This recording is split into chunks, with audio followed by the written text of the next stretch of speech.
ako'y nag-iba. Kasalanan ko ay pinatawad. Ginawang anak niya sa langit pupunta. O kay buti ng Diyos at ako'y binago niya.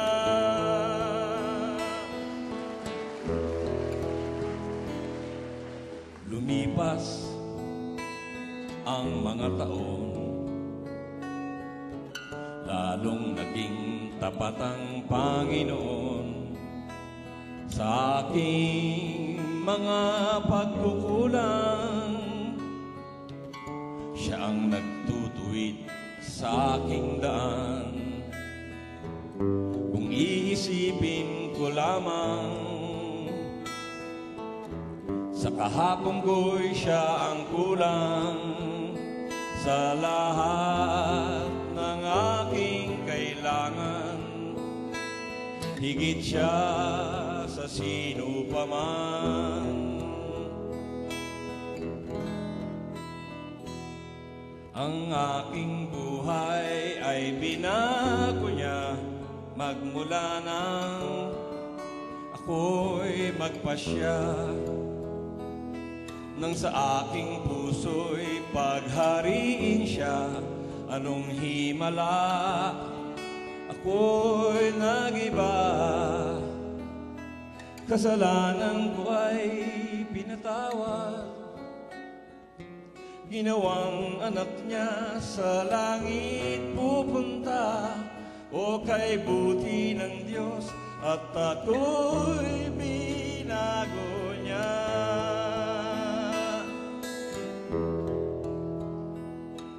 Kasalanan ko ay pinatawad. Ginawang anak niya sa langit pupunta. O kay buti ng Diyos at ako'y binago niya.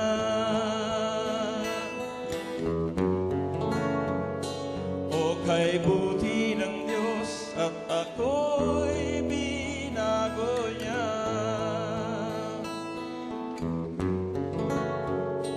O kay buti ng Diyos at ako'y binago niya. Ako'y binago niya.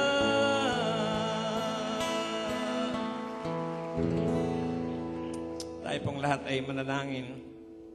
Ama namin Diyos, maraming salamat po sa iyong ginawa sa aming mga buhay. Salamat po sa pagbabagong binigay mo sa amin, Panginoon. Salamat din po, Panginoon, bagamat ako'y hindi na po karapat-dapat na tumayo dito sa inyong harapan. Ngunit sa habag at pag-ibig niyo sa akin, narito po ako pang ipahayag ang inyong kabutihan na kung paano niyo po ako hinango mula po doon sa kadiliman papunta po sa kaliwanagan.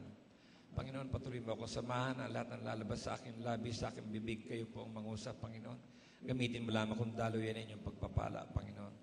At dalangin ko rin po, Panginoon, sa lahat po ng narito sa lugar na ito, Panginoon. Nawa po kung paano ko po yung naranasan ay maranasan kayo ng bawat isa, Panginoon. Kung paano mo binago ang buhay ko, Lord, baguhin mo ang buhay ng bawat isa, Panginoon. Dalangin ko rin po, Panginoon, sa lahat po na may problema sa kanilang pamilya, sa kanilang mga asawa, kanilang mga anak, kapatid, kamag-anakan. Dalangin ko, Panginoon, bigkisin mo sila sa isang espiritu, Panginoon. Maging sa lahat na may mga pangangailangan sa lugar na ito, Panginoon. Ipagkaloob mo, Lord, ang mga pangangailangan ng bawat isa, Panginoon. Maging sa lahat po na may karamdaman sa lugar na ito, Panginoon. Pagalingin mo po ang bawat isa, Panginoon. Akin po ay tinatagubilin sa inyo ang kabuuan ng gawain ito at maingat pong ibinabalik namin sa inyo ang lahat ng pinakamataas na papurit pasalamat sa pangalan ng aming Panginoong Hesus. Amen. Amen.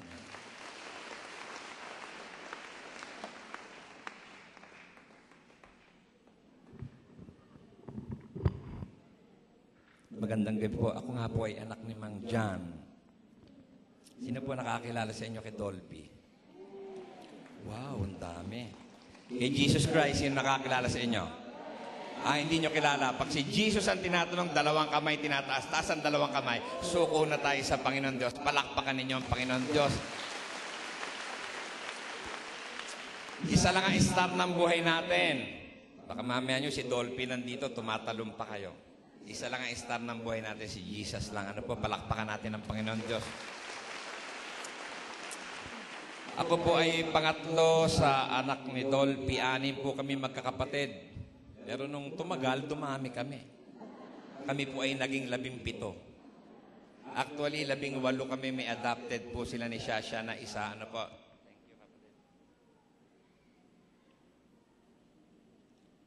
Ang eldest po namin si Boy 1. Siya po yung tatay ni Boy 2. And then sumunod kay Boy, si Sally, yung aming nag-iisang babae. Pangatlo po ako. Ang sumunod sa akin si Freddy. Kailan po umuwi na po siya sa Panginoon. Sumunod kay Freddy, si Edgar. Youngest po namin si Rolly, yung dati pong nasa John and Marcia. Ano po? Kami po ay 6 na magkakapatid. Pero tumagal nga dumami. Naging 17 po kami. Ano po? And I remember at the age of 8, ako yung 8 taong gulang na bata pa lamang po, naghiwalay na po ang nanay ko at ang tatay ko. Pero sabi nga, bata pa akong maliit ay matalino na po ako. Matalino po in a sense na nung maghiwalay po ang aking mga magulang, ako lang po ang nag-iisang sumama sa mami ko. Ang 5 kapatid ko, lahat po naiwan sa ama ko. Kasi nung time na madalas na sila mag-away ng mother ko, ako madalas nakakasaksi ng pagtatalo ng mother ko at father ko. Dumating na nga sa punto ng buhay ng mami ko yung mag-suicide. Nakakuha ng gunting kasi mahilig manahe ang mother ko. May mga makina siya. Nung tumatakbo ang mother ko papunta sa kwarto nila ng tatay ko, dala-dala yung gunting na pantahe na umiiyak ang mother ko that time. Habol ako sa nanay ko, hindi ko na inabutan, nakapagsarado ng pinto. Kahit bata po ako, ang pumasok sa isip ko, may gagawin ng nanay kung hindi maganda kasi lagi silang nag-aaway ng father ko ng mga huling araw. Eksakto po, dumarating ang tatay ko, pumaparada yung sasakyan niya sa bahay namin. Naku, takbo kaagad ako.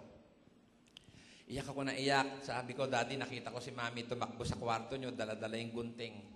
Naku, nataranta ang father ko. Binuhat ako. Inangat niya ako doon sa may pintuan kasi may screen doon na pwedeng sirain. Sabi niya, sipain ko raw.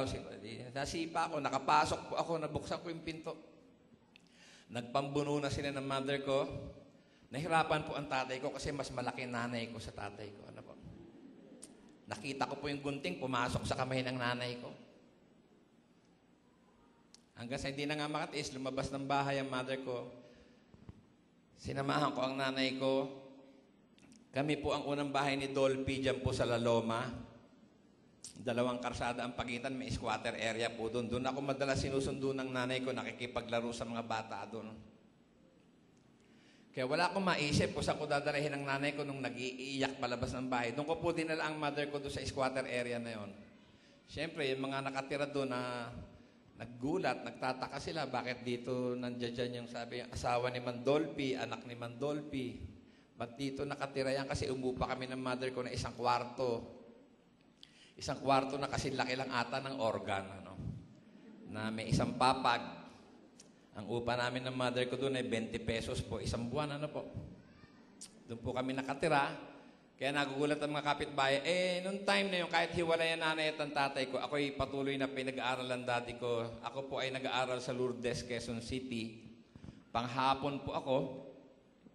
Pag umaga, kaya nagugulat ang mga kapitbahay, pag umaga, alas 5 ng umaga, ako po ay nakapila na po doon sa baksakan ng dyaryo, ng periodiko. Ako po ay umaangkat ng newspaper para meron po akong pangrasyon, may pangkain kami ng nanay ko. Alala ko, mami ko, pag magkri-Christmas, nagluluto siya doon sa diuling.